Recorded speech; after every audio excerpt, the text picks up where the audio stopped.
Este podcast é uma realização O Historiante.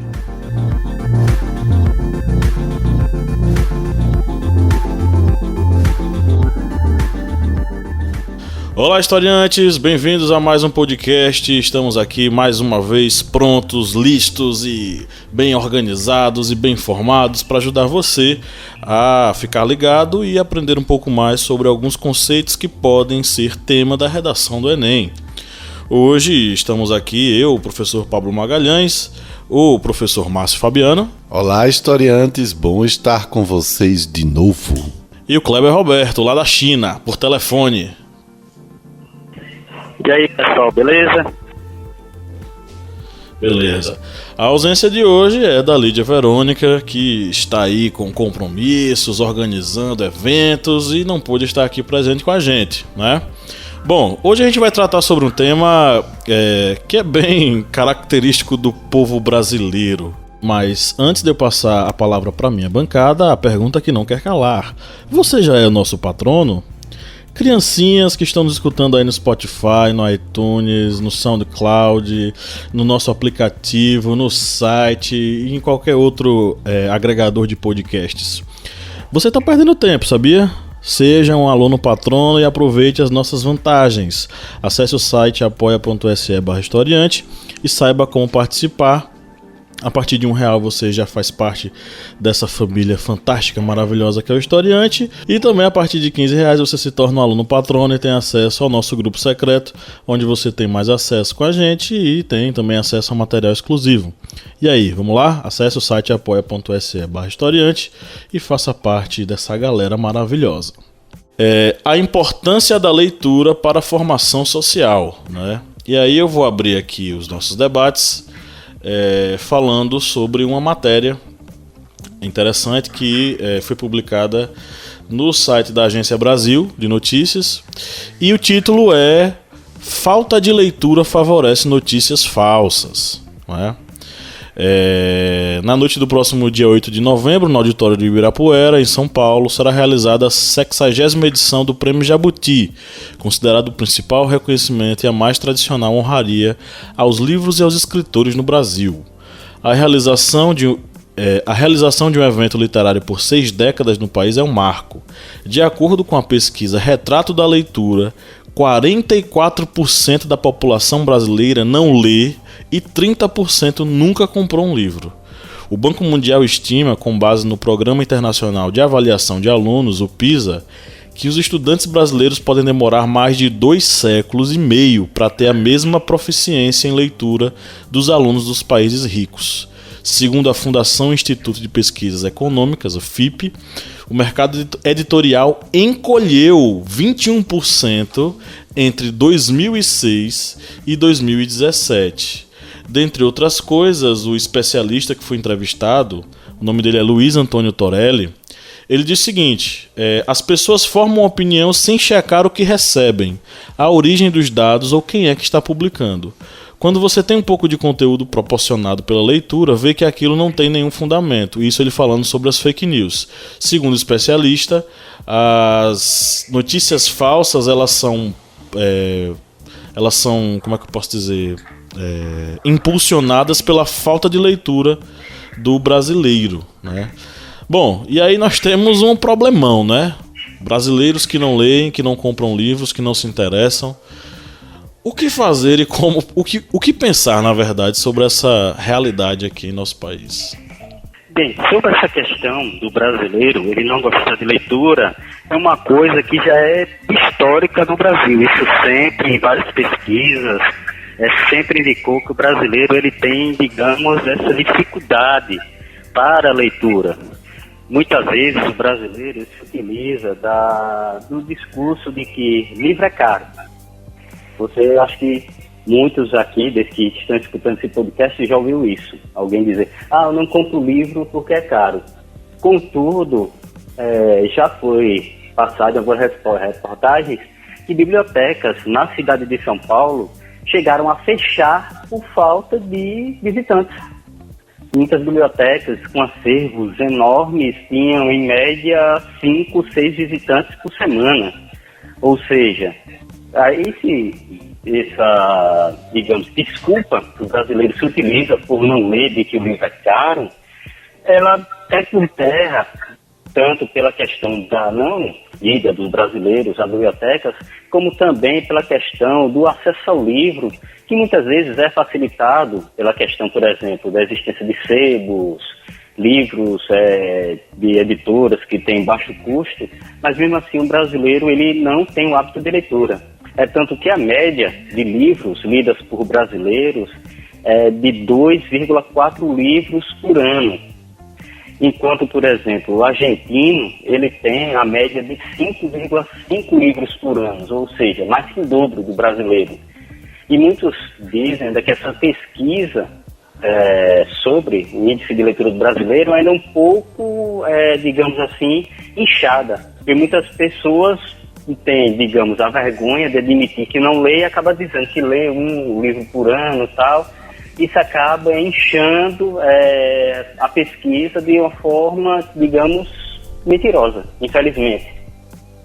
Eu acho que, além de tudo, Kleber, nós precisamos refletir sobre o seguinte. Concordo quando alguns argumentam que livro é caro. De fato, o livro não é barato. Não é um objeto de consumo barato. Só que, nessa relação de consumo e preço, é preciso haver um estímulo, porque quanto mais se consome algo, mais o preço se abaixa. Isso é a velha oferta e demanda do mercado, não é? E agora, o que eu acho que está acontecendo, ainda tem uma outra coisa, Kleber e Pablo.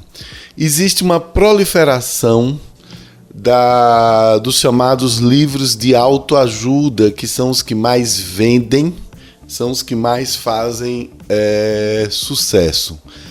Nós não temos essa tradição de amar a literatura, o que é muito contraditório, porque nós temos grandes escritores na nossa história literária, de Jorge Amado, Machado de Assis, os poetas Manuel Bandeira, os livres pensadores como Milor Fernandes, e eu ficaria aqui horas e horas e horas recitando os nomes desses caras, né? Ariano Suassuna e por aí vai.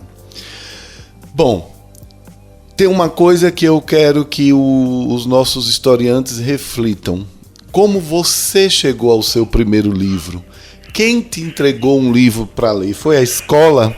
Foi teu pai? Foi tua mãe? Eu me recordo disso muito bem. Eu fui muito estimulado pela minha mãe na primeira infância e depois pelo meu pai na adolescência, embora nenhum dos dois sejam intelectuais.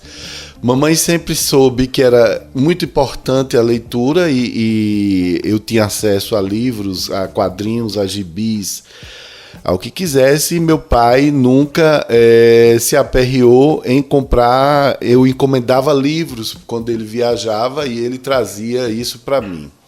Essas histórias individuais precisam ser contadas para que a gente se alerte, para que você que vai raciocinar sobre o que é a importância da literatura. Vou encerrar essa minha primeira fala lembrando que quando eu comprei 100 Anos de Solidão, do Gabriel Garcia Marques, eu tinha 14 anos, o quanto aquilo foi fundamental para que a minha imaginação se libertasse. 100 Anos de Solidão, do escritor colombiano Gabriel Garcia Marques, a saga da família Buendia, todo aquela literatura maravilhosa de Garcia Marques, com seus personagens incríveis. Para que serve a importância da leitura? E aí você, historiante, pode pensar, tá, mas eu vou fazer exatas, eu vou fazer engenharia, eu vou fazer ADM, eu vou fazer uma outra coisa. Para que serve a importância da leitura? Eu vou te responder pelo seguinte: leia a primeira página de 100 Anos de Solidão, aí você vai se tornar uma pessoa bem melhor. E você falou uma coisa interessante, que é o seguinte: o que essas leituras elas proporcionaram para você. E principalmente, como as nossas leituras, nossas primeiras leituras, ou nossas leituras ao longo da vida, elas nos ajudaram a ser quem somos, né? A formar nossa observação, nosso olhar para a sociedade. Porque aquilo que nós somos, aquilo que nós lemos. E se nós nada lemos, o que nós somos? Não é? Se nós nada lemos, como a gente acabou de ver aqui na reportagem, que 44% dos brasileiros não lê e 30% sequer comprou um livro na vida. Se nós fazemos parte de uma sociedade dessa, quem é a gente? Quem somos nós? Essa notícia eu achei impactante demais em relação à questão do mercado do livro no Brasil. O mercado do livro, num panorama aqui de 11 anos que eles fizeram, de 2006 a 2017, ele encolheu 21%, gente. Aí eu fico pensando no seguinte, nós vivemos numa região que é carente, né, de livrarias. Não é, por exemplo, em capitais. Nossos ouvintes aí podem ser de capitais, das maiores capitais brasileiras, que são muito bem servidas de livrarias. Mas eu convido vocês a fazer uma seguinte reflexão.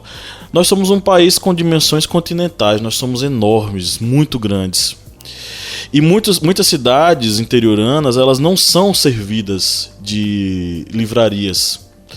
Muitas vezes, o único acesso ao livro que essas pessoas vão ter são nas bibliotecas municipais. Que vão ter as bibliotecas municipais vão ser aquele reduto final da leitura e que muitas vezes são colocadas como algo secundário, algo precarizado, que quase ninguém vai. Não é o caso, por exemplo, da Biblioteca de Juazeiro, que é muito bem visitada, muito bem frequentada o tempo todo e que, de vez em quando, me surpreende com alguns livros que tem lá. Né? Se você fuçar, você vai encontrar muita coisa boa. Mas aí eu fico pensando o seguinte, nós somos numa região carente de livrarias e que livrarias recentes que estavam aqui, nós tivemos 2 livrarias que eram grandes, elas fecharam, né? Na cidade aqui de Petrolina. Petrolina e Juazeiro são cidades irmãs, ficam coladinhas uma na outra. Fecharam. Hoje nós temos uma única livraria que oferece seus serviços para as 2 cidades. E essa livraria é muito pouco frequentada, né? Então, assim, o que somos? Se partimos da premissa de que a gente é aquilo que a gente lê, se a gente não lê nada, o que é que a gente é? Né? Então, aquilo que nós lemos é um reflexo daquilo que nós somos, o modo como a gente enxerga o mundo. E essa questão das fake news, a fala aqui do especialista foi certeira.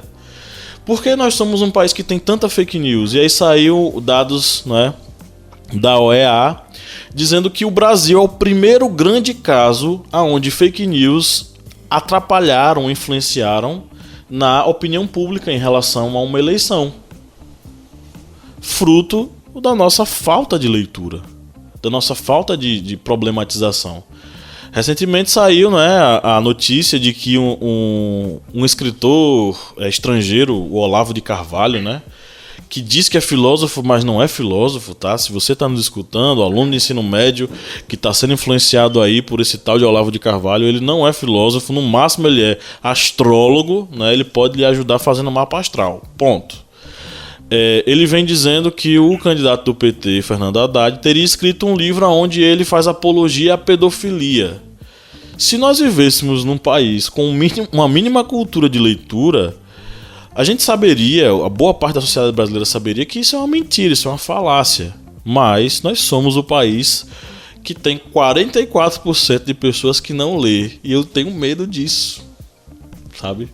Eu tenho muito medo disso. Sobre essa questão do acesso ao livro, o professor Pablo ele fez uma ressalva que é muito interessante e realmente ocorre que muitas cidades elas não têm acesso, os moradores não têm acesso a livro por falta de livrarias, sebos.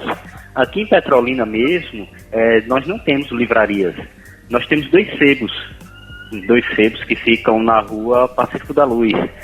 E esses 2 sebos, um que pertence ao seu Maurício, o outro ao seu Carlinhos, eles são, digamos, muita gente chama ele de guerreiros, porque por falta desse ato de leitura das pessoas.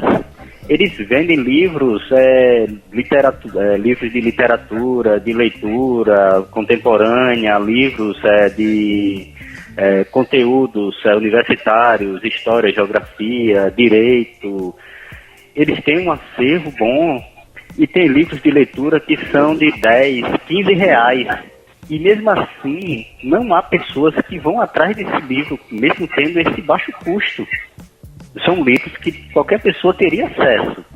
Porque um valor de 10 reais, muitas vezes uma pessoa gasta 10 reais e uma rodada de cerveja gasta 50 reais.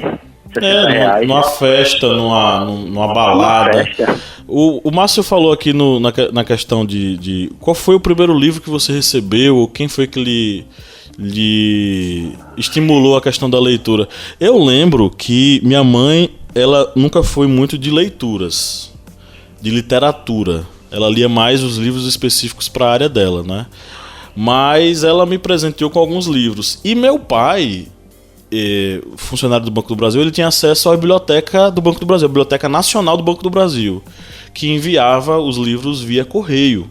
E eu achava o máximo quando chegava uma lote do correio com os livros. Eram livros com edições antiguíssimas, com capa de couro, né? E eu viajava naquelas histórias. E teve um livro que me marcou muito, que ele solicitou um livro do Gabriel Garcia Marques, que era um livro de contos. A Triste História de Herêndira da Silva e Sua Avó Desalmada, que era uma coletânea de contos, né, que eu achei aquilo muito diferente daquilo que eu tinha lido. Eu era adolescente, tinha 14, 15 anos, e eu tive acesso a um estilo de escrita que era o realismo fantástico do Gabriel Garcia Marques, que foi uma coisa que eu só iria rever mais na frente com a leitura do José Saramago. Tem um livro do Saramago que me marcou muito, que foi Ensaio sobre Lucidez, que é a continuação de Ensaio sobre Cegueira. Me marcou muito porque do que trata o livro, né? E aí é uma questão ligada muito ao nosso mundo agora, nosso Brasil agora, em época de eleição. O livro trata de uma sociedade que foi para uma eleição. E naquela cidade especificamente, todos os votos foram em branco. E aí ficou aquela coisa: bom, quem foi que votou? Como assim as pessoas votaram em branco? E aí, se não me engano, tinha uma pequena porcentagem, né? 98, tantos por cento votou em branco. Aí ficou aquela coisa: quem foi que votou em branco? Por que votou em branco? Sei que aí tem uma questão, uma mobilização nacional, o presidente, o ministro vão para lá e vão tentar resolver o problema daquelas pessoas perigosas que votaram em branco, né? Então, assim, os estímulos eles acontecem, vai muito também do indivíduo, mas os estímulos eles são fundamentais, e o exemplo dos pais ele acaba sendo seguido, né? Não que eles sejam leitores, mas o exemplo do pai que chega e toma, meu filho, esse livro, e tente desvendá-lo, descobri-lo, né? Kleber, lembra o primeiro livro que pegou para ler? Como os dois professores, Márcio e o professor Pablo, já iniciaram sobre as primeiras leituras, a minha primeira leitura não foi livro. Quando era criança, minha mãe tinha o costume de comprar revistas em quadrinhos para mim. E o primeiro, HQ mesmo que eu li foi de Chico Bento. Foi a partir daí que tive esse costume do hábito de leitura. Porque muitas vezes, quando se fala hábito de leitura, muitas vezes a pessoa tem aquela noção de que vai ler aqueles calhamaços, livros de 500, 600 páginas, 1000 páginas, mas não. O hábito de leitura, ele pode se iniciar com revistas em quadrinhos. Pode sim, lógico. O hábito de leitura começa desde cedo dessa forma. Eu mesmo tenho filhos, e o meu filho mais velho, que tem 6 anos, ele já tem esse hábito de ler esses livros, assim, esses contos mais lúdicos, revistas em quadrinhos, a gente lê para ele ter esse hábito. E daí você já tem uma facilidade maior para botar aquelas literaturas, digamos, um pouco mais elaboradas. E, digamos, escalando essa escada, degrau por degrau. E o primeiro livro, infelizmente, que eu até não tenho ele comigo, tive que comprar outra edição, foi O Nome da Rosa. Esse livro que eu comprei quando tinha... Esse aí eu até comprei quando havia ainda livrarias em Petrolina. Esse livro, infelizmente, ele mudou de dono por livre, espontânea, digamos, pressão, que é aquele ditado: quem empresta não presta. Eu emprestei e, infelizmente, eu perdi esse livro. Mas foi o primeiro livro, assim, de literatura que realmente eu peguei ele. Mas teve muitos outros livros que foram suscitando aquele gosto pela leitura. Lembrando que eu não comecei realmente com livros mesmo. Eu comecei com revistas de quadrinhos quando era criancinha ainda. Mas exatamente aí, para você, historiante, que não somente alunos, mas alguns pais também escutam esse podcast, tá aí uma dica. Pode utilizar também revistas em quadrinhos para ir suscitando aquele gosto, aquele hábito de leitura para seus filhos, para seus enteados, aqueles que estão sob seu cuidado. Lembrando que não precisa ser grandes literaturas ou obras muito grandes. Você pode começar exatamente com as obras de Maurício de Souza, por exemplo. Isso aí já vai libertando aquele gosto, aquele hábito de leitura na pessoa. Eu comecei também com a leitura da Turma da Mônica. Li bastante Turma da Mônica. Minha mãe tinha assinatura da revista da editora Abril, que era a revista Veja e tal, enfim. E tinha também vinha também a Turma da Mônica. E eu lia bastante, né? Enfim.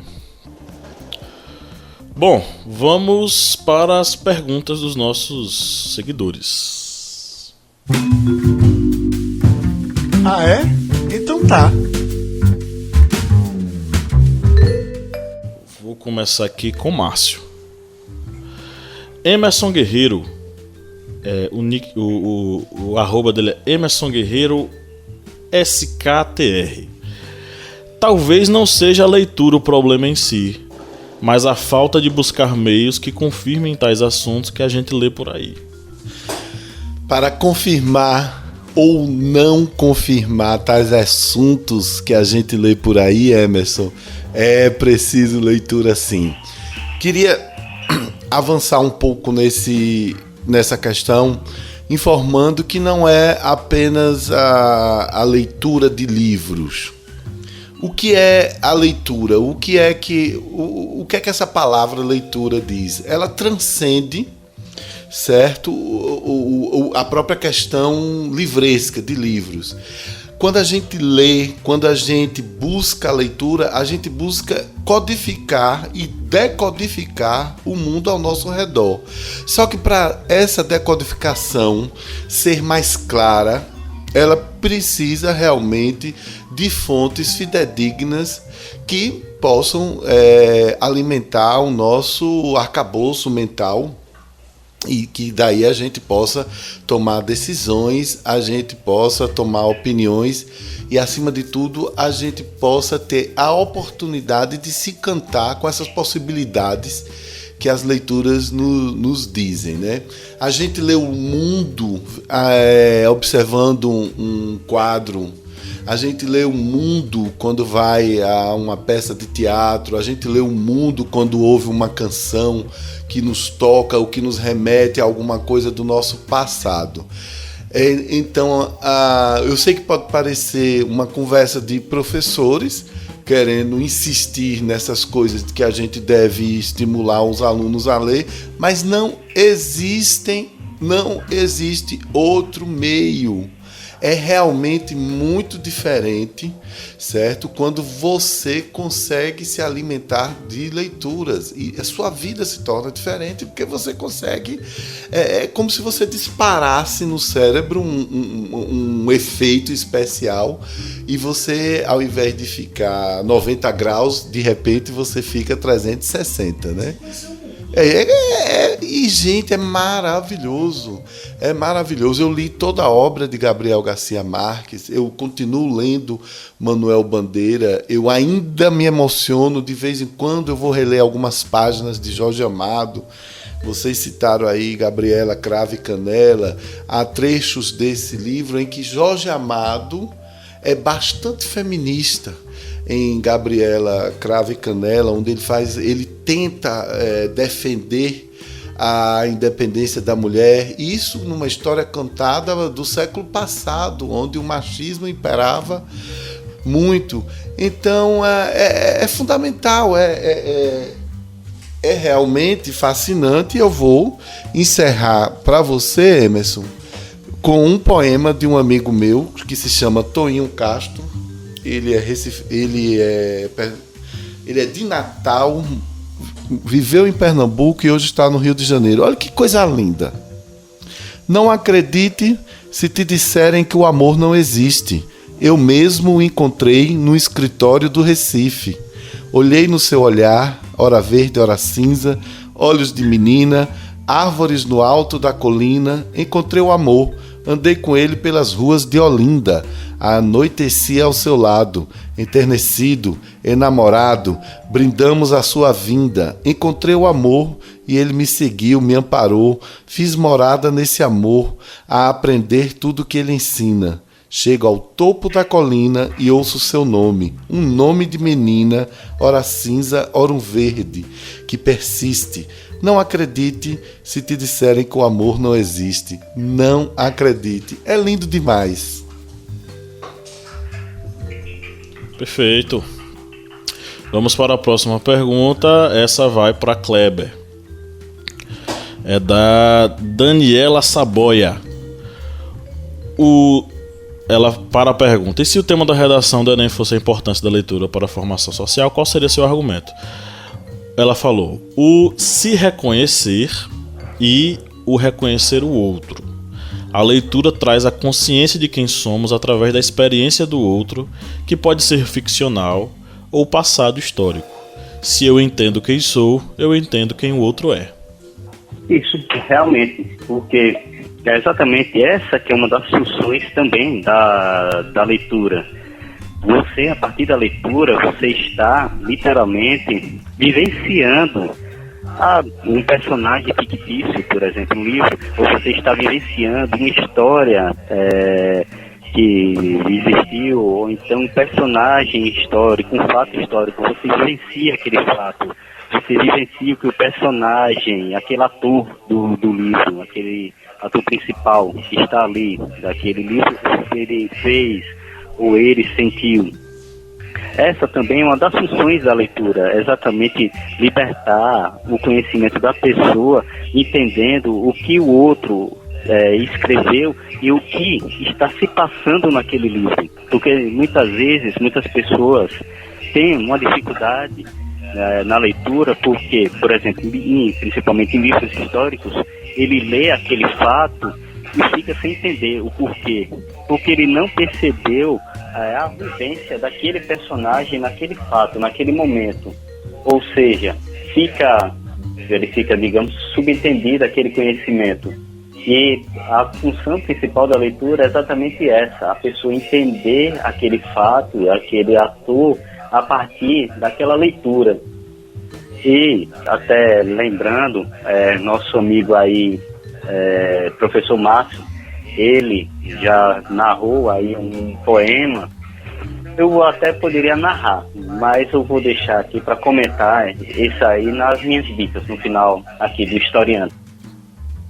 Ok. Próxima pergunta. Essa eu vou responder. É do Gui Bispo.Silva. O Gui já participou várias vezes dos nossos podcasts, né? Ele manda bastante coisa. Ele falou o seguinte: falaria sobre Kant e a importância da educação, sendo a leitura como a ponte para o conhecimento. Uma ótima referência, porque o filósofo Immanuel Kant, dentre outras coisas, ele pressupõe o seguinte: para que o ser humano ele possa de fato descobrir o que é a humanidade, só há um caminho para isso. Esse caminho se chama educação, tá? Então só existe um caminho para a humanidade, para que esse cidadão ele consiga atingir a humanidade. Esse caminho é o processo educacional. E esse processo educacional ele é levado a cabo de que modo? Né? Através do processo de leitura. Quanto mais lemos, mais educados somos. Claro que a leitura ela não faz alguém virar uma pessoa boa, não é? A leitura faz com que a pessoa ela fique mais informada, faz com que a pessoa seja mais sensível a algumas coisas, mas não é qualquer leitura que você vai fazer que vai lhe engrandecer, né? Então o processo de leitura também é um processo de seleção de leitura. Não é tudo. Você falou, o Márcio falou aqui no início do podcast a questão da autoajuda, que está ganhando aí muito espaço e tal. De fato, a autoajuda é uma leitura que vai te engrandecer enquanto pessoa? Dificilmente. Talvez ela lhe ajude em algum ponto específico que você está passando. Talvez ela lhe ajude até a passar por um momento de tristeza que você está passando. Mas a leitura, ela precisa ser selecionada principalmente para aquelas leituras que te engrandecem, que abrem a sua cabeça, que fazem com que você tenha acesso a outros mundos que não necessariamente aqueles que você está afeiçoado. A leitura, ela tem que abrir a cabeça das pessoas e fazer com que essas pessoas, elas de fato se abram para muitas coisas aí, não é? Enfim. Vamos para mais um aqui. Essa vai para Márcio. Suriel Capozzi. Eu diria que as pessoas atualmente não leem pelo imediatismo presente na sociedade. Estamos na era do WhatsApp e das curtas mensagens, e claramente ler um livro perdeu a sua, entre aspas, praticidade, sem contar com a falta de incentivo, tanto por parte da escola quanto dos pais. Assim como disse Paulo Freire, a leitura precisa ser um ato de amor, logo precisa ser incentivada já na infância, coraçãozinho. Suriel, que alegria responder a ti. Deixa eu te falar uma coisa. Você falou tudo, Suriel. É exatamente isso. Em tempos de WhatsApp, em tempos de pressa, a gente perde realmente essa delícia que é se parar um pouco e se encontrar e dar a si mesmo a capacidade de se encantar com o que uma leitura pode, aliás, de se encantar com uma leitura. Eu queria dizer a você, Suriel, acho muito interessante que você, uma jovem, já esteja refletindo sobre essas questões dessa vida apressada que nós levamos e que aí que faz com que a gente sempre esteja abreviando nossos momentos de modo a que a gente supostamente possa viver mais ou melhor. Essa questão da pressa cotidiana que faz com que a gente se afaste da leitura, nós precisamos resolver isso, Suriel, com atitude, com coragem. Tem que parar uma hora, tem que desligar o WhatsApp, até você deixa o WhatsApp ligado, mas vai ler alguma coisa. Mas é preciso que a gente tome a decisão. E não é uma coisa... Vou novamente falar sobre autoajuda. Não é uma decisão de autoajuda. Amanhã o sol é lindo, a brisa suave vai soprar e eu vou ser uma pessoa melhor. Não, você vai tomar essa decisão agora, quando você terminar de ouvir o nosso podcast sobre leitura. Veja, decida ler sobre alguma coisa. Gente, é porque, para nós que já sabemos desse prazer, a gente não consegue viver sem. É como um chocolate maravilhoso, ou um hambúrguer delicioso, ou um refrigerante gelado com gelo e limão que a gente aprecia tanto. Esse prazer, essa degustação que a gente tem com as leituras, quer dizer, eu não consigo explicar para os outros, Suriel, porque não dá para explicar a emoção que eu sinto, o prazer que eu sinto. Tem que chegar e dizer, olha, lê aqui, começa a ler alguma coisa. Sabe o que é maravilhoso? Certas coisas a gente não consegue ainda, mas a gente precisa passar para os alunos, as alunas. É o seguinte, o que é que você consegue com a leitura? O óbvio. Se você quer conhecer um mundo, a Austrália, a África, o Iêmen, quer saber como foi o Irã, como era o passado, como foi a história de Grace, a princesa Grace de Mônaco, qualquer história pode ser contada. Quer saber o que foi que Lampião fez? Tem literatura no Brasil. Quer saber como foi umas histórias de amor entre os imigrantes que vieram da Itália e foram para o sul do Brasil? Tem literatura contando isso. Tudo tem literatura. Você prefere... Eu tenho uma sobrinha que ela adora romances policiais, de detetive. Eu sempre estou presenteando ela com livros que ela gosta muito. Pronto. Descobre o teu prazer e segue tua luz, porque isso é sensacional. Adorei o seu argumento, Suriel. Foi muito legal. E ela foi muito feliz também na citação do Paulo Freire, né, gente? Porque assim... Em tempos de caçada às bruxas, que Paulo Freire tem que ser retirado das escolas, etc, etc, etc, ela veio com uma coisa que é um ponto sensível. O ato de leitura, não é, precisa ser um ato de amor, que é o processo educacional que Paulo Freire vai se colocar. Educar é um ato de amor. Você educa por amor. Você aprende por amor, porque ele parte da premissa de que você tanto ensina quanto você aprende enquanto professor. Então, assim, Suriel, você foi muito feliz, tá? E a gente tá vendo aqui que você tá se preparando para medicina. Jogue duro, você tá no caminho certo, ok? Vamos lá, Kleber.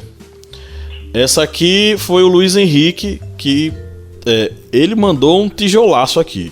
Se prepare. No Egito havia uma classe denominada escribas, classe a qual era preenchida por aqueles que possuíam domínio sobre a escrita e logicamente sobre a leitura. Essa classe possuía grande destaque na sociedade egípcia e conseguia alcançar cargos importantes no império. A leitura desde cedo proporcionou inúmeros avanços na sociedade. O problema atual encontra-se na deficiência em ensino brasileiro. O analfabetismo atinge aproximadamente 7% da população que possui 15 anos ou mais, isso segundo dados do IBGE.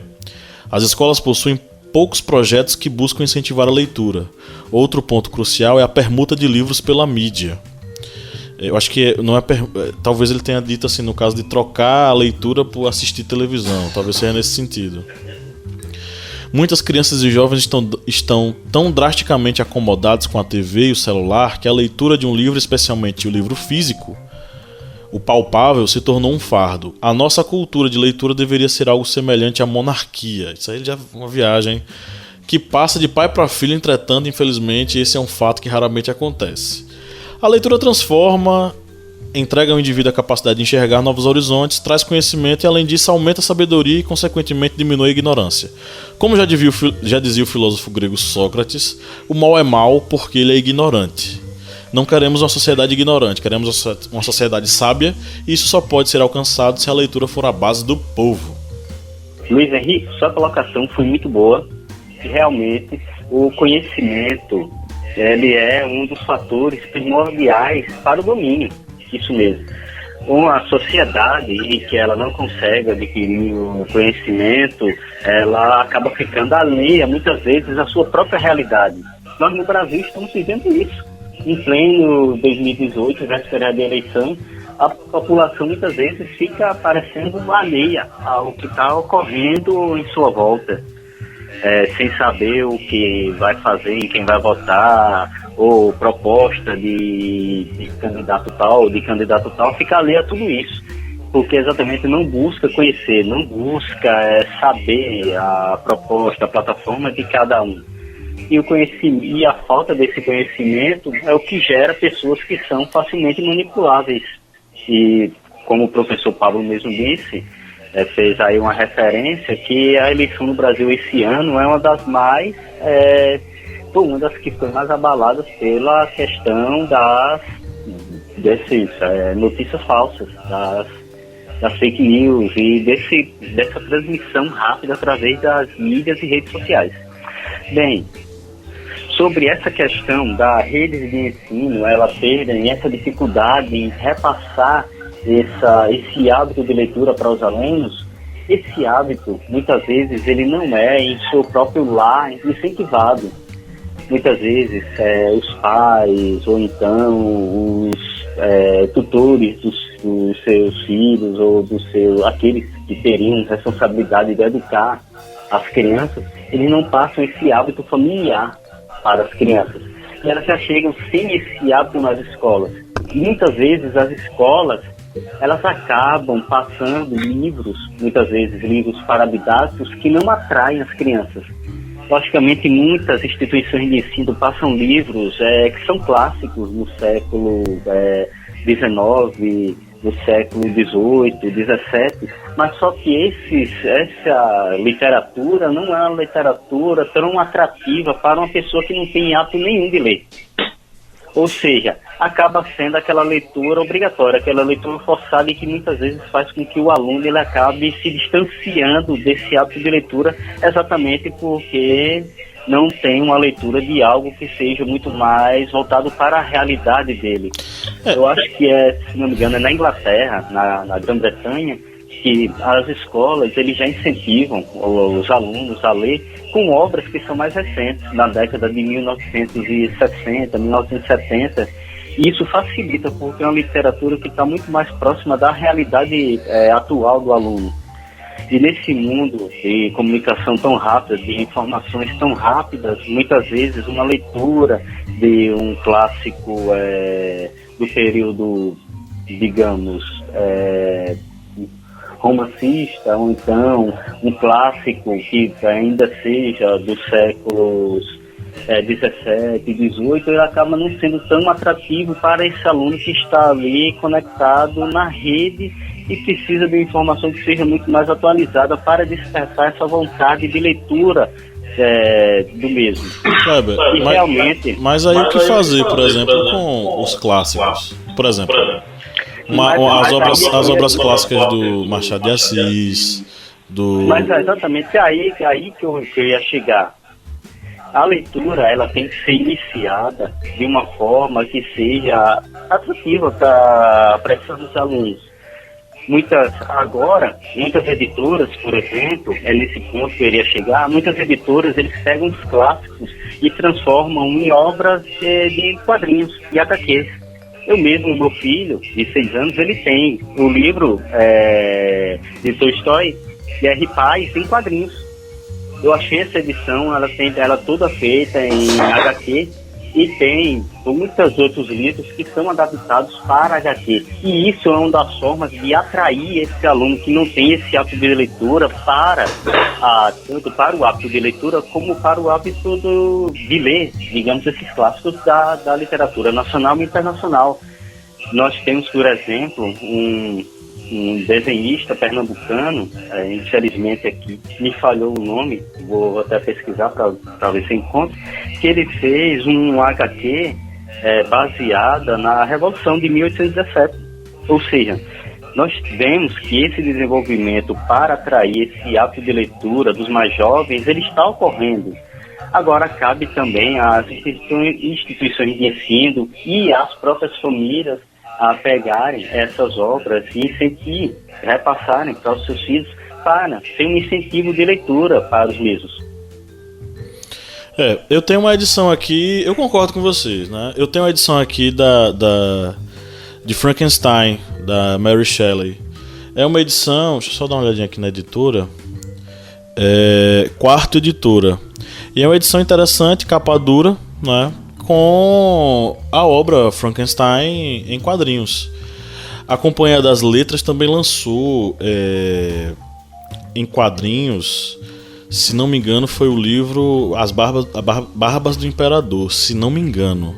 Aí dá uma pesquisada aí para ver se realmente é As Barbas do Imperador, que foi escrito pela Lilian Moritz Schwartz.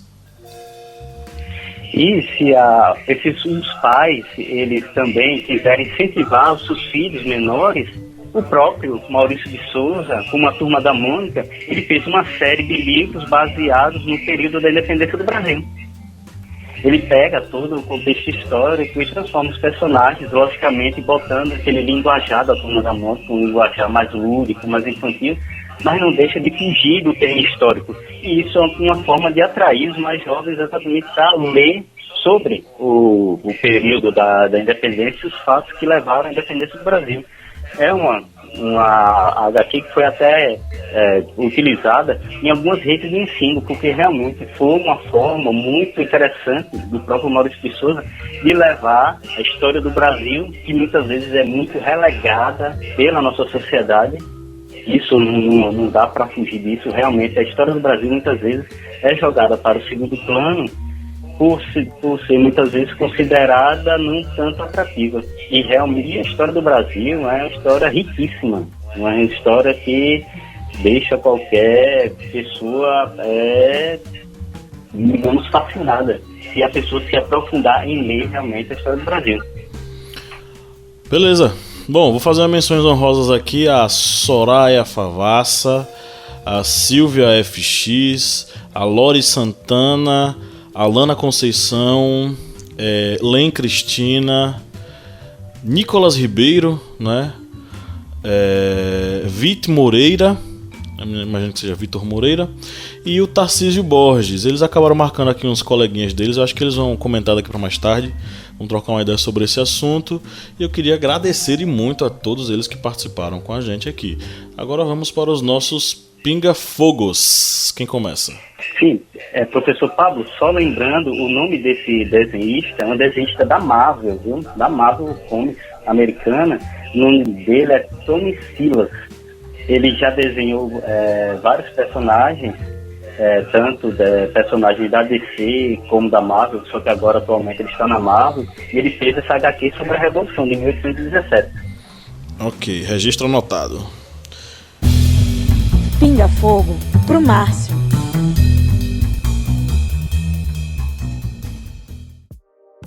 Opa, Márcio, ele tá fugindo, eu acho que é medo da Revolução Comunista pegar os aristocratas aqui da nossa região. Vou fazer uma provocação, ele tá fugindo do debate. Tá fugindo mesmo, tá? Ele tá fugindo, ele sempre corre, acho que é tentando pensar na pergunta, elaborar mais a pergunta. Mas enfim, vamos lá. Professor Márcio, nós vemos aqui que o brasileiro, ele realmente não tem esse hábito de leitura, o que é algo assim muito, muito triste. Você acredita que o governo, que o maior responsável pela, digamos, essa falta de hábito de leitura do brasileiro está nas ações governamentais, nas escolas, ou então as ações familiares incentivando esses alunos a lerem? Está nos três, Kleber. Os responsáveis são os três. O governo... Não escapa ninguém. Não escapa ninguém, é claro que não escapa ninguém. O governo precisa, através do Ministério da Educação e das diversas políticas públicas nessa área, precisa realmente estimular mais isso. Não é possível que um país tão rico, um país literário e rico como o nosso, esteja com esses índices tão baixos. As escolas realmente precisam se voltar para isso. Eu vejo muitas escolas de ensino médio, faculdades, vendendo a si mesmo como com elementos tecnológicos, com avanços tecnológicos, e esquecendo dessa capacidade de pensar, de raciocinar. E as famílias têm sim. Pai e mãe têm a obrigação de saber: oi, o que é que você está lendo, o que é que você está fazendo, como você está se desenvolvendo, meu filho, minha filha, né? Como você está sendo, como você está tendo a sua capacidade intelectual desperta nessa situação. São os três, Kleber, na minha opinião, os três. E eu concordo, é um esforço conjunto, né? E principalmente eu reforço essa questão da família. A família precisa estar presente nesse processo, ela precisa estar, enfim. Muitas pessoas colocam o professor como educador. Eu não discordo, professor é educador. Porém, isso não exime que as famílias elas estejam envolvidas no processo. E quando a gente fala em leitura, a gente deu aqui, cada um deu um exemplo de como os nossos pais eles acabaram auxiliando a gente nesse processo. Não que eles fossem leitores, não que eles fossem fanáticos por livro, tivessem uma biblioteca em casa, mas porque eles estimularam através da entrega de uma revistinha da Turma da Mônica, de um livro para você ler, não é uma obra assim, mais densa para você ler. Então é uma coisa que não tem como a gente fugir, não tem como a gente se eximir desse processo. Obviamente que a escola ela tem seus programas de leitura, Em relação a isso, de fato, a escola, muitas delas pecam nesse aspecto, mas muitas escolas elas estimulam a utilização de livros didáticos não apenas na disciplina português ou literatura, em história, em filosofia. Muitas vezes são escolhidos livros que são transversais entre as disciplinas, entendeu? Então, não dá pra gente utilizar o argumento de que, bom, a escola não tá fazendo isso. Alguns dos nossos seguidores acabaram falando um pouco assim sobre, mas a escola não estimula tanto. Olha, tem que repensar essa questão. A escola estimula, a escola propõe, né? Só que isso tem que ser um trabalho em conjunto, família e a escola no processo de aprendizagem, porque senão não rola, ok? Agora vamos lá, Pinga Fogo do Márcio. Pinga Fogo do Márcio.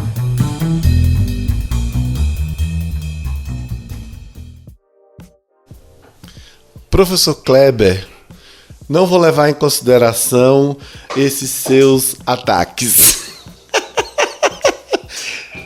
E vou direto à pergunta. Kleber, os homens e mulheres da literatura, em alguns momentos, ficam em redomas, certo? E se tornam seres especiais. E isso acaba afastando ele do ser humano normal. Como se aproximar de um leitor? Como se aproximar, como conquistar um novo leitor ou leitora?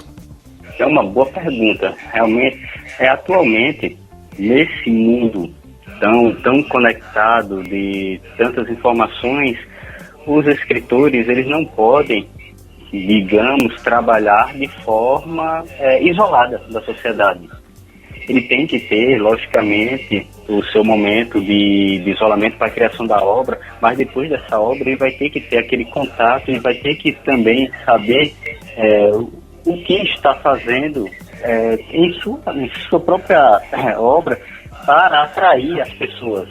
Ele não pode aquelas literaturas, aqueles livros que são os livros de, digamos, nota de revista, que são os livros do momento. Só que esse tipo de literatura é uma literatura que muitas vezes acaba se tornando descartável. E em 2 verões ela acaba sendo esquecida. E esses autores, eles têm que ser literalmente influenciadores. Eles têm que estar ali, fazer sua obra, têm que estar sempre em contato com as pessoas. Eles não podem se isolar nas redomas de vidro e ficar distante do seu próprio público. Porque atualmente esse contato, essa aproximação escritor-público é um dos principais fatores que levam uma obra a ser reconhecida e também a atrair novos leitores. Temos aí, por exemplo, como exemplo, a escritora das obras de Harry Potter. Ela é uma escritora que sempre está na mídia, sempre está em congressos, sempre está dando entrevistas, sempre tem aquele contato com o seu público.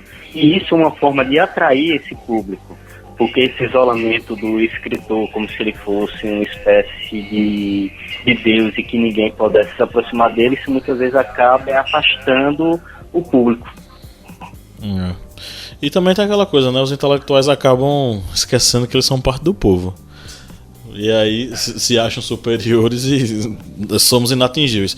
Isso, por exemplo, a gente vive num momento de ascensão do fascismo, né?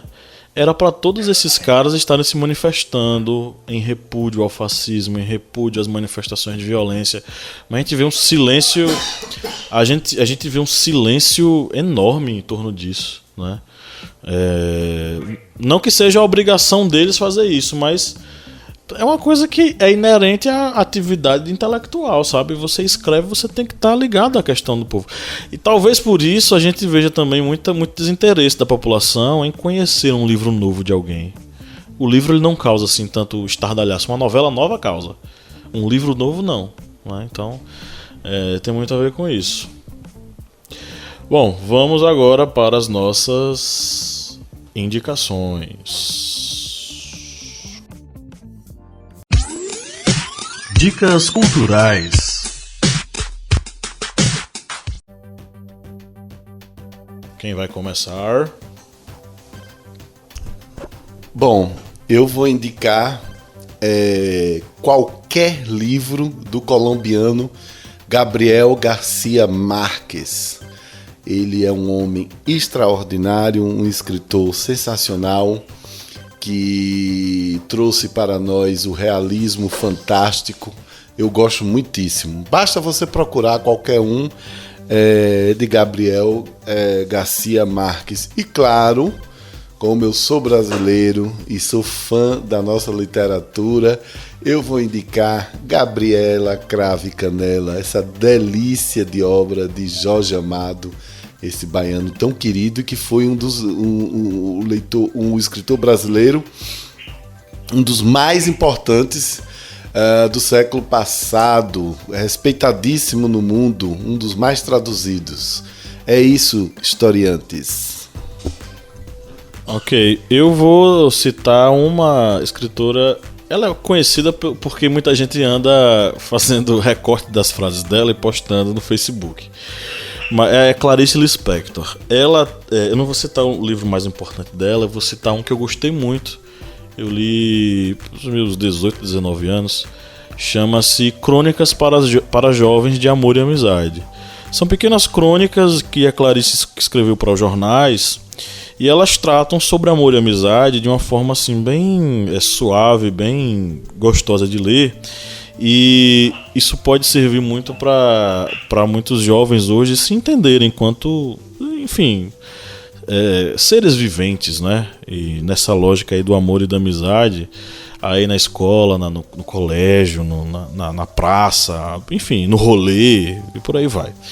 Além disso, eu sugeriria também um autor que eu gostei muito de ler e que traz algumas reflexões político-filosóficas sobre seu país e sobre, enfim, o que é ser livre no mundo, que é o Khaled Hosseini. Ele tem uma trilogia de livros interessantíssima, que é O Caçador de Pipas, A Cidade do Sol e O Silêncio das Montanhas, que foi o último livro dele que eu li.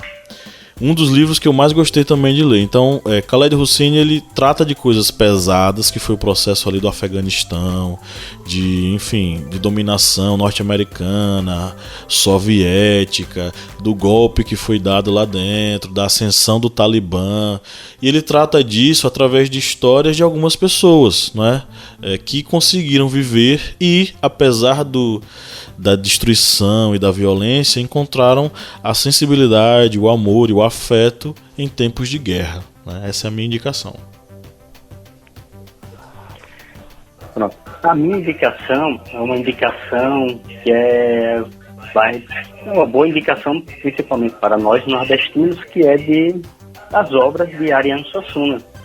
Esse grande Ariano Suassuna, que também criou o movimento armorial e criou também várias obras que foram para o cinema, como por exemplo O Alto da Compadecida, que virou esse clássico do cinema nacional. Mas o melhor livro dele, de Ariano Suassuna, para mim, é o Romance da Pedra do Reino e o Príncipe do Sangue do Vai e Volta. Esse, para mim, assim, é o clássico maior de Ariano Suassuna.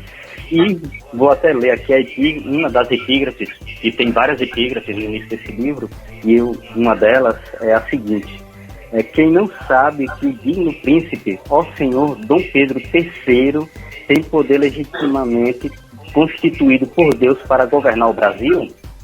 Das ondas do mar, Dom Sebastião sairá com todo o seu exército. Tira a todos no fio da espada deste papel da República, e o sangue há de ir até a Junta Grossa. Antônio Conselheiro, profeta e regente do Império do Belo Monte de Canu do Sertão da Bahia, 1897. Numa pequena epígrafe, nós temos um pequeno relato do que foi a história do Brasil no início da República, com o que foi Canudos, que era um movimento que ia contra a República. Nesse desejo de Antônio Conselheiro, lembrando que ele não queria reimplantar a monarquia no Brasil, mas ele era contra a República. O sebastianismo, que é um movimento similar ao messianismo, que imagina a volta do rei Dom Sebastião de Portugal, se ele vai restituir o seu reinado por quem prega ele, como por exemplo vários personagens, vários beatos, como até o próprio conselheiro. Nós vemos exatamente no pequeno epígrafe a profundidade que Ariano Suassuna consegue atingir falando sobre essa história do Brasil. E esse livro, A Pedra do Reino, para mim assim, é um livro fantástico. Recomendo todos procurarem ler, porque é a obra máxima de Ariano Suassuna, no meu ponto de vista. Ok. Bom, gente, esse é o último podcast antes do Enem, tá? Vocês têm alguma mensagem para dar para os nossos historiantes que estão se preparando aí para a redação? Bem, a mensagem que eu deixo aqui para os nossos historiantes é que façam uma excelente prova, e procurem nosso material nas nossas redes sociais, nossos vídeos no YouTube. Não deixe de seguir também nas redes sociais e no YouTube, porque nós sempre estamos postando aí materiais novos, tanto para Enem vestibular, como você que está também procurando sobre assuntos relacionados à história. E aí na prova do Enem, espero que todos tenham sucesso e que consigam alcançar o objetivo que vocês tanto desejam. Eu desejo que vocês estejam sempre alertas e gratos por vocês viverem nesse mundo moderno com tantas possibilidades. Acho que a grande onda de ser jovem em 2018 é que você tanto pode ter acesso aos clássicos da literatura, vocês têm uma vasta literatura brasileira e estrangeira para poder descobrir, como vocês têm acesso às novas tecnologias. Desejo sucesso nas provas do Enem, vai dar tudo certo, fiquem ligados e é isso aí. Ok. E para finalizar, agradecer, na verdade, aqueles que nos acompanharam nesses últimos meses, A gente resolveu inovar e desvendar aí as veredas dos podcasts, tratando sobre as redações do Enem, que era uma coisa que a gente ainda não tinha conversado sobre. Eu falo, e também acredito que falo em nome de Kleber, que foi muito bom ter feito essa série de podcasts ajudando vocês a se preparar para as redações dessa prova, que é uma prova tão importante para tanta gente, que vai decidir aí, inclusive, os rumos que a pessoa vai querer tomar para a vida, Então é um momento de decisão. Eu só queria pedir para vocês que vocês tenham calma, que vocês tenham a cabeça fria. Aquilo que tinha para ser estudado já foi estudado. Se você tiver afim, escuta nossos podcasts mais uma vez. O papo é interessante, é bacana. Dá para vocês, enfim, criarem mais argumentos sobre o assunto. E aquilo que foi, já foi. O negócio agora é esfriar a cabeça e ficar tranquilo, porque a prova vai ser bacana. Eu tenho certeza que todos vocês que estão nos ouvindo agora vão se sair muito bem. E se não for dessa vez, será no ano que vem. E se não for no ano que vem, será no outro ano. E a vida vai seguir. Você vai continuar aqui acompanhando o Historiante no Spotify, no iTunes, lá no site, no nosso aplicativo para Android e em qualquer outro agregador de podcasts onde você pode encontrar a gente, ok?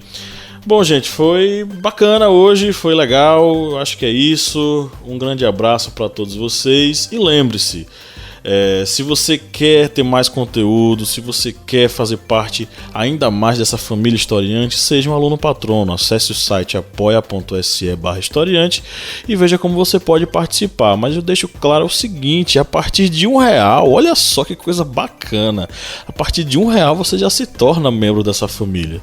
Então vai lá, faça sua doação e saiba que essa doação nos ajuda e muito para manter o projeto rolando. Um abraço e tchau, tchau!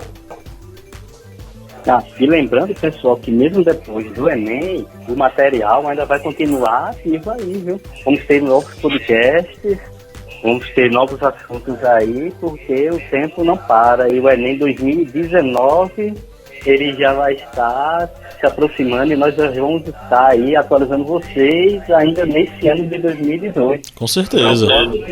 Com certeza. O podcast continua firme e forte. Valeu!